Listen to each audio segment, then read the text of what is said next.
Bonjour, mon nom est Selena Dugas. Je suis présentement étudiante de deuxième année au baccalauréat en nutrition à l'Université Laval. Donc, dans le cadre de la semaine de la SAAC, je vous ai concocté une courte présentation. Euh, donc voilà, je vous laisse l'écouter. La COVID-19 a eu un impact colossal sur la vie de tous, que ce soit sur la santé physique ou mentale, sur l'économie ou encore sur les frontières. La maladie ne cesse de diviser les Québécois. Certes, l'alimentation des Québécois n'a pas été épargnée. Voyons ensemble le pouls de la situation.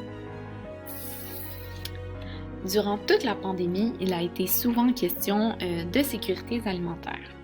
Selon la FAO, soit l'Organisation des Nations Unies pour l'alimentation et l'agriculture, la sécurité alimentaire se définit de différentes manières. Voyons voir quelques exemples. Tout d'abord, la première définition a été proposée en 1975 par l'Organisation des Nations Unies et est la suivante, soit la capacité de tout temps d'approvisionner le monde en produits de base pour soutenir une croissance de la consommation alimentaire tout en maîtrisant les fluctuations et les prix. Une deuxième définition intéressante a été proposée en 1983 par la FAO, soit la sécurité alimentaire consiste à assurer à toute personne et à tout moment un accès physique et économique aux denrées alimentaires dont elle a besoin. Une dernière définition que j'ai jugée intéressante de proposer est celle à la fois de Rittlinger et de la Banque mondiale, soit l'accès pour tous et en tout temps à une alimentation suffisante pour une vie active et en bonne santé. Maintenant que nous avons défini ensemble le concept de sécurité alimentaire, voyons voir ce qu'il en est des impacts de la COVID-19 sur celle-ci. Lors d'une enquête réalisée par l'INSPQ, soit l'Institut national de santé publique du Québec, une étude réalisée par l'entremise de sondage web quotidien auprès d'un échantillon de 1000 adultes québécois a permis de recenser que 26% des répondants, au début de la pandémie, vivaient dans un ménage en situation d'insécurité alimentaire. Bien que cette proportion soit passée à 15% en date du 20 mai, dernier, soit une diminution plutôt encourageante par la mobilisation des ressources offertes comme la PCU ou encore l'aide alimentaire, pour n'en nommer que quelques-unes, il a été conclu que la COVID-19 a tout de même exacerbé la précarité alimentaire chez certains groupes qui étaient déjà plus à risque d'être en situation d'insécurité alimentaire avant la crise. Il s'agit donc des jeunes adultes, des personnes ayant un niveau de scolarité secondaire ou moins, des personnes vivant dans des ménages avec enfants, celles défavorisées matériellement et les résidents de la région métropolitaine de Montréal. Au niveau mondial, il a d'ailleurs été estimé par les Nations Unies qu'au moins 83 millions de personnes supplémentaires, voire jusqu'à 132 millions, ont pu souffrir de la faim en 2020 du fait de la récession économique engendrée par la pandémie. Comme la FAO le rappelle, la montée en flèche du taux de chômage, la perte de revenus et la hausse du coût de la nourriture compromettent l'accès aux aliments, tant dans les pays développés que dans les pays en développement, et auront des effets à long terme sur la sécurité alimentaire.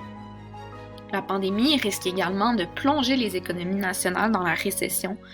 Par conséquent, les pays doivent prendre de toute urgence des mesures destinées à atténuer les répercussions à plus long terme sur les systèmes alimentaires et la sécurité alimentaire. Sur une autre note, plusieurs mesures ont été adoptées par les gouvernements afin de réduire la propagation du virus, telles que la distanciation sociale, le confinement. Ces mesures ne sont pas sans conséquences à la fois sur l'accès aux aliments et sur les habitudes alimentaires des populations. En effet, le confinement augmente la sédentarité de par la fermeture des gyms ou encore la pratique de sport d'équipe interdite, mais aussi les activités à faible dépense énergétique. Ce même état d'isolement et de confinement peut aussi mener à des comportements tels le grignotage fréquent ou excessif, ou encore des modèles d'alimentation irréguliers, comme sauter un repas, consommer davantage de comfort food, l'assiette qui est non représentative du guide alimentaire canadien, ou encore de consommer plus qu'à l'habitude. Certains de ces comportements sont non seulement associés à un apport calorique élevé, mais de même à une augmentation du risque d'obésité.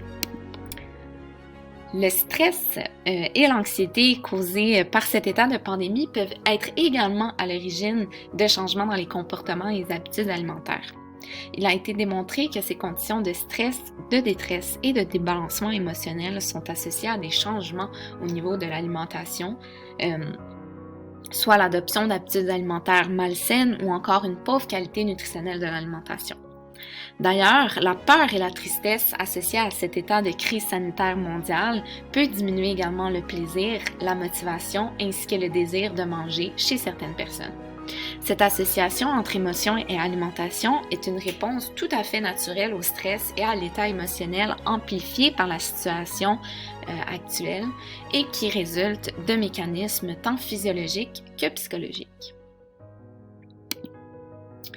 Donc, en plus d'impacter les comportements alimentaires, la pandémie a également eu raison du changement des comportements des consommateurs.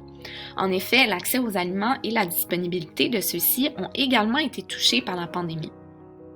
Un phénomène bien particulier a été observé un peu partout dans le monde, soit l'achat de panique, c'est-à-dire l'achat de masse en préparation à une catastrophe ou une possible fluctuation des prix de la marchandise. Le meilleur exemple est nos tablettes vides de papier de toilette qu'on a vu passer dans les derniers mois dans les nouvelles ou même vécu par certains en supermarché. Ce phénomène est peut-être sans conséquence à première vue, mais pourtant il a de graves répercussions sur les populations vulnérables. Sous un climat d'incertitude et de volatilité de la demande créé par la pandémie, il est de plus en plus difficile de maintenir un inventaire, que ce soit alimentaire ou même de produits hygiéniques dans notre type d'économie. Les plus fortunés qui peuvent se le permettre stockent les marchandises, les produits d'hygiène, les aliments et même l'eau embouteillée, ce qui laisse les tablettes des supermarchés vides pour les populations à risque qui ne peuvent se permettre un tel type d'achat excessif de marchandises. Ainsi, il va de soi que ce type d'achat combiné au défi que le roulement des inventaires en temps de pandémie peut mener à des pénuries et à une augmentation des prix. À plus grande échelle, cela comporte un risque pour les populations comme les personnes âgées et ceux atteints de maladies chroniques qui, déjà en raison de la pandémie, avaient réduit leur visite des supermarchés de par leur vulnérabilité au risque de contagion. Ces mêmes populations sont d'autant plus à risque de malnutrition ou de déséquilibre nutritionnel. Il est donc primordial de les identifier et d'assurer leur accès aux aliments et disponibilité de ces derniers. Dernièrement, plusieurs études ont vu le jour afin d'étudier l'impact de la COVID-19 sur l'alimentation des populations. Ces études sont toujours en cours, mais Benoît Lamarche, professeur à l'étude, à l'école de nutrition de l'Université Laval, semble être optimiste au niveau de la qualité de l'alimentation des Québécois en temps de pandémie. Selon lui, et je cite, « Les gens qui cuisinent ont généralement une meilleure qualité alimentaire que ceux qui cuisinent moins. Plus on mange à l'extérieur, plus la qualité globale de notre alimentation se détériore. » On pourrait émettre l'hypothèse qu'avec tous les effets néfastes que ça peut avoir, le fait d'être isolé ou moins sorteux, ça va peut-être avoir des effets bénéfiques sur la qualité de l'alimentation des gens. Il est possible de prendre part à cette recherche en vous inscrivant sur le site Nutri-Québec, dont le lien est présenté dans la présentation. Une autre étude menée en partenariat entre l'École de nutrition humaine et la Faculté de gestion des hôtels de l'Université McGill ainsi que le département de marketing de l'Université Laval et dirigée à la fois par la chercheure Deva Nelson est présentement en cours. Cette étude vise à évaluer les impacts et les changements en matière d'accès aux denrées alimentaires et de comportements alimentaires selon la prévalence régionale de la COVID-19 pendant et après la période de confinement provincial qui a eu lieu ce printemps. Bref, la pandémie comporte son lot de défis, que ce soit au niveau de l'économie, de la santé, des frontières ou de l'alimentation. Donc, personne et aucun secteur n'est à l'abri, malheureusement. J'espère que vous avez apprécié cette courte présentation et je vous souhaite que cette nouvelle année soit remplie de bonheur et surtout de santé. Donc, merci pour votre attention et j'ai déposé les sources si jamais vous voulez les consulter à la fin. Donc, merci.